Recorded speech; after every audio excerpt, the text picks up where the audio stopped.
নমস্কার বন্ধুরা, ফুড ক্যানভাসে আপনাদের সবাইকে স্বাগত জানাই। আজকে আপনাদের জন্য এনেছি একদম হেলদি এবং সহজ একটা রেসিপি, ডায়াবেটিকদের জন্য উপযোগী মিষ্টি কুমড়োর তরকারি। অতিরিক্ত তেল, চিনি বা মশলা ছাড়াই এই রান্নাটা আমরা করব। চলুন তবে দেখে নেওয়া যাক। এই রেসিপিটা বানানোর জন্য আমাদের লাগবে মিষ্টি কুমড়ো। এখানে আমি 600 গ্রাম মিষ্টি কুমড়ো নিয়েছি, যেটার খোসাটা ছাড়িয়ে ছোট ছোট টুকরো করে কেটে নিয়েছি। আর নিয়েছি একটা বড় সাইজের পেঁয়াজ, পেঁয়াজটাকেও কিন্তু মিহি করে কুচিয়ে নিয়েছি। প্রথমে একটা কড়া গরম করে এর মধ্যে দিলাম 1 চামচ সর্ষের তেল। তেল গরম হয়ে যাওয়ার পর এর মধ্যে ফোড়নের জন্য দিচ্ছি শুকনো লঙ্কা, অল্প একটু সর্ষে। ফোড়নটা একটু ভাজা হয়ে যাবার পর এর মধ্যে দিচ্ছি পেঁয়াজ কুচি। পেঁয়াজটাকে প্রথমে অল্প একটু ভেজে নিতে হবে, খুব বেশি লাল করে ভাজার প্রয়োজন নেই। তারপর আমি এর মধ্যে দিয়ে দিচ্ছি 1 চামচ রসুন আর পাকা লঙ্কা বাটা। কাঁচা লঙ্কা চাইলে দিতে পারেন, আমি এখানে লাল লঙ্কাটা ব্যবহার করেছি।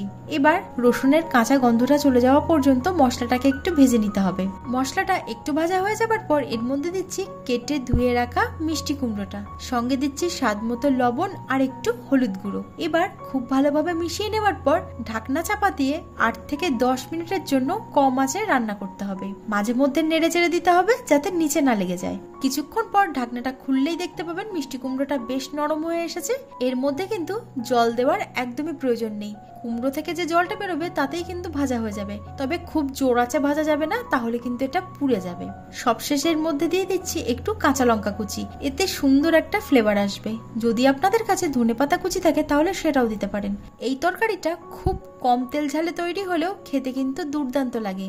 এই তরকারিটি ডায়াবেটিকদের জন্য উপযুক্ত, কারণ এতে চিনি নেই, তেল কম এবং গ্লাইসেমিক ইন্ডেক্স কম এমন উপকরণ ব্যবহার করা হয়েছে।